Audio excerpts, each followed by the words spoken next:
பரலோக மணவாளனாகிய இயேசு கிறிஸ்துவின் நாமத்தில் உங்கள் யாவருக்கும் என்னுடைய அன்பின் வாழ்த்துக்கள். இந்த நாளின் தியானத்தின் தலைப்பு ஒருவனுக்கு ஒருத்தி, 1 for 1. வாசிக்க வேண்டிய பகுதி 1 கொரிந்தியர் 6ஆம் அத்தியாயம் 12ஆம் வசனம் முதல் 20ஆம் வசனம் வரை. எல்லாவற்றையும் அனுபவிக்க எனக்கு அதிகாரம் உண்டு, ஆகிலும் எல்லாம் தகுதியாயிராது. எல்லாவற்றையும் அனுபவிக்க எனக்கு அதிகாரம் உண்டு, ஆகிலும் நான் ஒன்றிற்கும் அடிமைப்பட மாட்டேன். வயிற்றுக்கு போஜனமும் போஜனத்துக்கு வயிறும் ஏற்கும், ஆனாலும் தேவன் இதையும் அதையும் அழிய பண்ணுவார். சரீரமோ வேசித்தனத்திற்கு அல்ல, கர்த்தருக்கே உரியது. கர்த்தரும் சரீரத்திற்கு உரியவர். தேவன் கர்த்தரை எழுப்பினாரே, நம்மையும் தமது வல்லமையினாலே எழுப்புவார். உங்கள் சரீரங்கள் கிறிஸ்துவின் அவயவங்கள் என்று அறியீர்களா? அப்படி இருக்க நான் கிறிஸ்துவின் அவயவங்களை வேசியின் அவயவங்கள் ஆக்கலாமா? அப்படி செய்யலாகாதே. வேசியோடு இசைந்திருக்கிறவன் அவளுடனே ஒரே சரீரமாய் இருக்கிறான் என்று அறியீர்களா? இருவரும் ஒரே மாம்சமாய் இருப்பார்கள் என்று சொல்லி இருக்கிறதே. அப்படியே கர்த்தரோடு இசைந்திருக்கிறவனும் அவருடனே ஒரே ஆவியாய் இருக்கிறான். வேசித்தனத்திற்கு விலகி ஓடுங்கள். மனிதன் செய்கிற எந்த பாவமும் சரீரத்திற்கு புறம்பாயிருக்கும். வேசித்தனம் செய்கிறவனோ தன் சொந்த சரீரத்திற்கு விரோதமாய் பாவம் செய்கிறான். உங்கள் சரீரமானது நீங்கள் தேவனாலே பெற்றும் உங்களில் தங்கியும் இருக்கிற பரிசுத்த ஆவியினுடைய ஆலயமாய் இருக்கிறது என்றும் நீங்கள் உங்களுடையவர்கள் அல்ல என்றும் அறியீர்களா? கிரயத்துக்கு கொல்லப்பட்டீர்களே, ஆகையால் தேவனுக்கு உடையவைகளாகிய உங்கள் சரீரத்தினாலும் உங்கள் ஆவியினாலும் தேவனை மகிமைப்படுத்துங்கள். இன்றைய மனப்பாட வசனம் எபிரேயர் 13:4. திருமணத்தை அனைவரும் உயர்வாக மதியுங்கள், மணவரை படுக்கை மாசுராமல் இருக்கட்டும். Marriage should be honored by all and the marriage bed kept pure. கற்பு என்பது ஆண் பெண் இரு பாலர்க்கும் உரியது. நமது கலாச்சாரம் மற்றும் சட்ட திட்டங்களின்படி அந்த அடிப்படையில் நமது செயலில் விபச்சாரம் இல்லாவிடினும் நமது உள்ளம் எப்படி இருக்கிறது? திருமணமானவுடன் தம்பதியரிடையே மகிழ்ச்சி கரை புரண்டோடும். உனக்காக நான், எனக்காக நீ என்றெல்லாம் பேசுவார்கள். எனினும் காலப்போக்கில் இது குறையும் போது தம்பதியர் மிகவும் கவனமாய் இருக்க வேண்டும். பாலுறவு கடவுளால் நியமிக்கப்பட்டது என்றாலும் மணவாழ்வின் அடிப்படை அது அல்ல.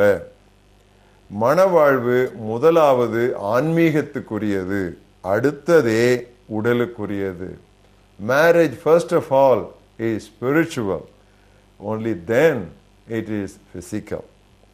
இவ்வரிசை மாற்றப்படும் போது நாம் உடலில் கற்புள்ளவர்களாக இருந்தாலும் உள்ளம் விபச்சார சிந்தையால் நிறைந்துவிடும்.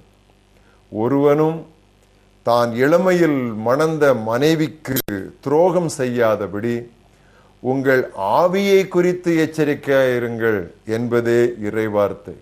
இது மல்கியா 2:15 10 கட்டளைகளிலே இருமுறை சொல்லப்பட்டிருக்கும் கட்டளை விபச்சாரத்தை பற்றியது என்றால் அது எவ்வளவு முக்கியத்துவமும் பயங்கரமானது என்பதை யோசித்து பாருங்கள். 20% of the 10 commandments is about adultery. எடுத்துக்காட்டாக யாத்ராகமம் 20ஆம் அத்தியாயத்தை பாருங்கள். அதிலே 14ஆம் வசனத்திலே, அதாவது 7வது கட்டளை, உபச்சாரம் செய்யாதிருப்பாயாக என்று இருக்கிறது. மட்டுமல்ல, 10ஆம் கட்டளைக்கு வாருங்கள், அதிலே பிறனுடைய மனைவியை இச்சியாதிருப்பாயாக என்று இருக்கிறது. 20% விபச்சாரத்தை பற்றியதென்றால் ஆண்டவர் அதை எவ்வளவு கண்டிப்பாக கவனிக்கிறார் என்பதை நினைத்துக் கொள்ள வேண்டும். ஏறத்தாழ புதிய ஏற்பாட்டு நிருபங்கள் எல்லாவற்றிலும் விபச்சாரமும் வேசித்தனமும் கண்டிக்கப்பட்டுள்ளன. வசனங்களை குறித்துக் கொள்ளுங்கள். ரோமர் 13:12 முதல் 14, 1 கொரிந்தியர் 6:13 முதல் 20, 2 கொரிந்தியர் 12:21, கலாத்தியர் 5:13 முதல் 21, எபேசியர் 4:17 முதல் 24, கொலோசையர் 3:1 முதல் 7, 1 தெசலோனிக்கேயர் 4:3 முதல் 7, 2 தீமோத்தேயு 2:21-22, 1 பேதுரு 2:9 முதல் 11, அதே நிருபம் 4:1 முதல் 3, 2 பேதுரு 2:9-10. இப்பாவத்தை எளிதில் மேற்கொள்ளலாம் என்று யாரும் நினைத்துவிடக்கூடாது. தங்களை பலசாலிகள் என்று நினைத்த பலர் இதில் விழுந்து விட்டார்கள் என்று நீதிமொழிகள் 7:26 நாம் காண்கிறோம். ஒருவனுக்கு ஒருத்தி, ஒருத்திக்கு ஒருவன், இதுவே தெய்வீக மாறாத பிரமாணம், நியமனம். உங்கள் துணையோடு நீங்கள் உத்தமமாய் இருக்க இதோ சில ஆலோசனைகளை உங்களுக்கு நான் சொல்லுகிறேன். 1, கடவுள் உங்களுக்கு கொடுத்திருப்பவரே உங்களுக்கு மிக சிறந்தவர் என்று அறிந்து கொள்ளுங்கள். நீதிமொழிகள் 18:22 இப்படி வாசிக்கிறோம், மனைவியை கண்டடைகிறவன் நன்மையானதை கண்டடைகிறான், கடவுளால் நல்லாசியையும் பெற்றுக்கொள்கிறான். 2, உங்கள் துணைக்காக தினமும் கடவுளை போற்றுங்கள். உங்கள் துணையை ஒரு போதும் எக்காரணத்தை இட்டும் பிறருடன் ஒப்பிடாதிருங்கள், இது பேராபத்து. நாம் ஒருவருடன் நெருங்கி வாழும்போது குறைகள் தெரியத்தான் செய்யும். இதை பிசாசு சாதகமாய் பயன்படுத்தி குறைவற்ற நபரை கற்பனை செய்ய நம்மை தூண்டிவிடுவான். இது கவர்ச்சிகரமாய் தெரியும், ஆனால் முடிவில் குழிக்குள் நம்மை தள்ளிவிடும். குறைவற்ற கணவனும் கிடையாது, குறைவற்ற மனைவியும் கிடையாது. There is no ideal husband in the world and there is no ideal wife in the world.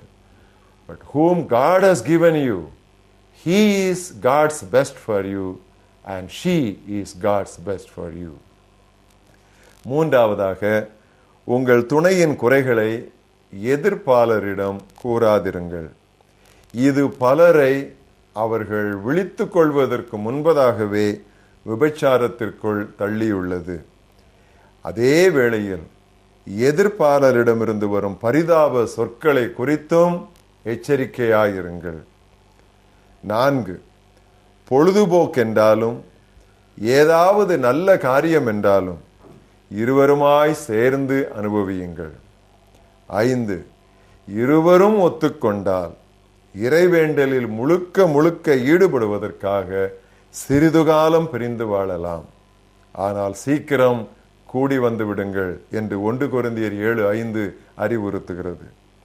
6, உறவு பிரச்சனைகளை உடனுக்குடன் பேசி தீர்த்து கொள்ளுங்கள்.